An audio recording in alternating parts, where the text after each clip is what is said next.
আসসালামু আলাইকুম প্রিয় শিক্ষার্থী বন্ধুরা, আমি ইমন স্টাডি হাউসের পক্ষ থেকে ইমন। আজকের পর্ব থেকে আমরা নবম দশম শ্রেণীর গণিত বইয়ের বৃত্ত চ্যাপ্টারের এক একটা করে উপপাদ্য আপলোড করতে থাকবো। তোমরা যদি এই অধ্যায়ের বসতে চাও তাহলে পেজটার সাথেই থাকো। আমাদের এই অধ্যায়ের প্রথম প্রশ্ন হলো উপপাদ্য 17। কি বলছে? যে বৃত্তের কেন্দ্র ও ব্যাসভিন্ন কোন জ্যা এর মধ্যবিন্দু সংযোজক রেখাংশ ওই জ্যা এর উপর লম্ব। তা কি বলছে দেখো, এটা আমাদের বৃত্তের এটা কেন্দ্র। আমাদের এমন একটা জ্যা অঙ্কন করতে হবে সেটা বৃত্তের কেন্দ্রগামী নয়। তাহলে এটা এমন একটা জ্যা যেটা বৃত্তের কেন্দ্র দিয়ে যায় না। এখন প্রশ্ন কি বলছে, জ্যা এর মধ্যবিন্দু সংযোজক যে রেখা সেটা এই জ্যায়ের উপর লম্ব, সেটা আমার কি করতে হবে? প্রমাণ করে দেখাইতে হবে। তো এই প্রমাণের সাথে আমার কি করতে হবে? অঙ্কন করে নিতে হবে হলো এই বিন্দু থেকে এই বিন্দু আমরা কি করে নিব? যোগ করে নিব। আমাদের প্রমাণের সাথে এটা আমাদের প্রয়োজন হবে। আবার এই বিন্দু থেকে আমরা কি করব? এই বিন্দু যোগ করে নিব। নাম যদি আমরা দিয়ে দেই, এটা হলো ধরে ও, এটা ধরে এ, এটা ধরে বি, এটা ধরে সি। আমার প্রমাণ করতে হবে এই ও সি এ বি এর উপরে লম্ব। তাহলে আমি লিখি যে প্রমাণ করতে হবে যে ও সি লম্ব এ বি। চলো প্রমাণ করি। প্রমাণ দেখো, এই চিত্রে আমাদের কি হয়েছে? দুইটা ত্রিভুজ অঙ্কন করা হয়েছে। এই পাশে একটা ত্রিভুজ, এই পাশে একটা ত্রিভুজ। তো আমরা এই ত্রিভুজ দুটার নাম কি দেখি, যে এই ত্রিভুজটার নাম হলো ও এ সি, আর এই ত্রিভুজটার নাম কি? ও সি বি। তাহলে আমরা লিখি যে ত্রিভুজ ও এ সি এবং ত্রিভুজ ও সি বি এ কি কি সমান আছে দেখো। আমরা চেষ্টা করব এই দুটো ত্রিভুজ সর্বসম প্রমাণ করার জন্য। হ্যাঁ, তাহলে দেখো এই দুটো ত্রিভুজে কি কি সমান আছে আমরা দেখি। আমাদের দেখো, আমাদের উদ্দীপকে বলে দিছে যে বৃত্তের কেন্দ্র ও ব্যাস ভিন্ন কোন জ্যা এর মধ্যবিন্দু সংযোজক সরলরেখা। তাহলে জ্যা এর মধ্যবিন্দু, তাহলে দেখো এইটা যদি জ্যা এর মধ্যবিন্দু হয় তাহলে কি হবে? এসি সমান বিসি, এসি সমান বিসি।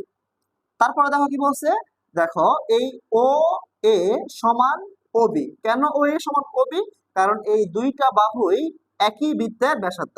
আর আমরা জানি কি একই বৃত্তের সকল ব্যাসার্ধই কি সমান। তাহলে আমরা এখান থেকে বলতে পারি যে এ ও সমান বি ও। আবার দেখো এই ও সি বাহুটা, এটা এই ত্রিভুজের একটা বাহু, এই ত্রিভুজের একটা বাহু। তাহলে দুইটা ত্রিভুজেরই একটা বাহুকে কি বলে? সাধারণ বাহু। সাধারণ বাহুগুলো কি হয়? সমান হয়। তাহলে আমি বলতে পারি কি ওসি সমান ওসি। আমরা কারণ করে লেখা দেই, সাধারণ বাহু এটা কি একই বৃত্তের ব্যাসার্ধ, একই বৃত্তের ব্যাসার্ধ। আচ্ছা, তাহলে দেখো এই দুটো ত্রিভুজের তিনটা বাহুই কি হয়ে গেল? সমান হয়ে গেল। আর আমরা জানি যদি দুইটা ত্রিভুজের ভিতরে তিনটা বাহুই সমান হয় তাহলে সেই দুইটা ত্রিভুজ পরস্পরের সর্বসম। সর্বসম প্রমাণ করার জন্য আরো কিছু নিয়ম আছে। যেমন দুইটা ত্রিভুজের ভিতরে দুইটা বাহু একটা কোণ সমান থাকে তাহলে সেই দুটো ত্রিভুজ কি হয়ে যায়? সর্বসম হয়ে যায়। বা দুইটা কোণ একটা বাহু যদি সমান হয় তাহলে সে কি হয়ে যায়? সেই ত্রিভুজটা সর্বসম হয়ে যায়। বা অতিভুজ এবং সাধারণ কোন একটা বাহু যদি দুটো ত্রিভুজের ভিতরে কি হয়ে যায়? সমান হয়ে যায়, তাহলে সেই ত্রিভুজ দুটা কি হয়ে যায়? সর্বসম ত্রিভুজ হয়ে যায়। তাহলে দেখো এখানে আমাদের প্রথম সত্যটাই মানতেছে যে দুইটা ত্রিভুজের ভিতরে তিনটা বাহুই সমান। তাহলে কি হবে? এই ত্রিভুজ দুটা সর্বসম হবে। তাহলে আমি লেখা দেই যে ত্রিভুজ এ ও সি সর্বসম চিহ্ন হলো সমান দিয়ে উপরে কি করতে পারে? ঢেউ ফেলতে পারবে আর কি। সমান সমান কি? বি ও সি। তাহলে আমি বুঝলাম যে এই দুটো ত্রিভুজ কি হয়ে গেল? সর্বসম। সর্বসম মানে কি? সর্বসম মানে হলো ত্রিভুজের দুইটার ভিতরে যত তথ্যগুলো আছে সব তথ্যই কি সমান। তাহলে আমি বলতে পারি যে এখানে এই কোণ সমান এই কোণ, যেহেতু দুটো ত্রিভুজ কি সর্বসম। তাহলে আমি বলতে পারি যে এই কোণের নাম কি? ও সি এ বা এ সি ও, যেটা তোমরা নিতে পারো। আমি লেখ নাম কি? এ সি ও সমান কি এই কোণ, এর নাম কি? বি সি ও। এখন দেখো এই দুইটা কোণই একটা সরল রেখার উপর অবস্থিত না? এই দুইটা কোণই কি একটা সরল রেখার উপরে অবস্থিত। তো আমরা জানি যখন দুটি কোণ একই সরল রেখার উপরে অবস্থিত হয় তখন সেই কোণ দুটাকে কি বলে? রৈখিক যুগল কোণ বলে। তাহলে দেখো এই দুটা কোণ কি রৈখিক যুগল কোণ, কারণ এই দুইটা কোণ কি আছে একটা নির্দিষ্ট রেখাংশের উপরে আছে।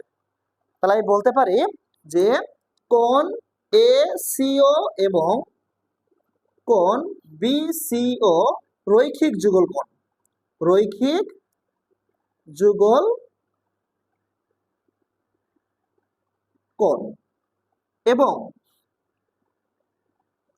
কোণ দুটি কি সমান, এবং কোণ দুটি সমান। এখন তোমরা একটু চিন্তা করো, যদি রৈখিক যুগল কোণ দুইটা কি হয়ে যায় সমান হয়, তাহলে কি হবে দুইটা 90 ডিগ্রি করে হবে। কেন হবে? কারণ আমরা জানি যে এক সরল কোণ সমান সমান কত 180 ডিগ্রি। এখন যদি এর উপরে কি করি আমরা রৈখিক যুগল কোণ অঙ্কন করি, তাহলে এইটা কি হবে দুইটা কি হয় সমান দুই ভাগে ভাগ হয়ে যায় না? দুইটা কোণ যদি এখানে কি হয় উৎপন্ন হয় এবং সেই কোণ দুটো কি হয় যদি সমান হয়, তাহলে 180 দুইটা ভাগ করলে কত হবে 90-90। তাহলে যদি রৈখিক যুগল কোণ হয় এবং কোণ দ্বয় যদি পরস্পর সমান হয়, তাহলে আমরা বলতে পারবো যে দুইটা কোণে কি 90 ডিগ্রি। তাহলে আমরা বলতে পারি যে কোণ এ সি ও সমান কোণ বি সি ও সমান সমান কি এক সমকোণ। দেখো এখন যদি দুইটা কোণ কি হয়ে যায় এক সমকোণ হয়ে যায়, এক সমকোণ মানে 90 ডিগ্রি, এপাশেও 90 ডিগ্রি এপাশেও 90 ডিগ্রি, তাহলে আমরা কি জানি বলতো? আমরা জানি কি লম্বস্থ কোণ 90 ডিগ্রি। তার মানে যখন আমরা লম্ব আঁকি কোণ কত ডিগ্রি উৎপন্ন হয় 90 ডিগ্রি কোণ উৎপন্ন হয়। যেহেতু দুই পাশে 90 ডিগ্রি কোণ উৎপন্ন হয়েছে, তাহলে আমরা বলতে পারবো যে এই ওসি এ বি এর উপরে কি লম্ব। তাহলে আমরা কি বলতে পারি যে ওসি এ বি এর উপরে লম্ব, প্রমাণিত। আশা করি তোমরা বুঝতে পেরেছো। যারা বুঝতে পেরেছো তারা প্রশ্নে আমাদের কমেন্ট বক্সে জানাইবা, যারা বুঝতে পারো নাই তারাও জানাইবা স্যার বুঝতে পারি না। আমি চেষ্টা করবো পরের ভিডিওতে আরো সহজ করে তোমাদের বোঝানোর জন্য। ধন্যবাদ।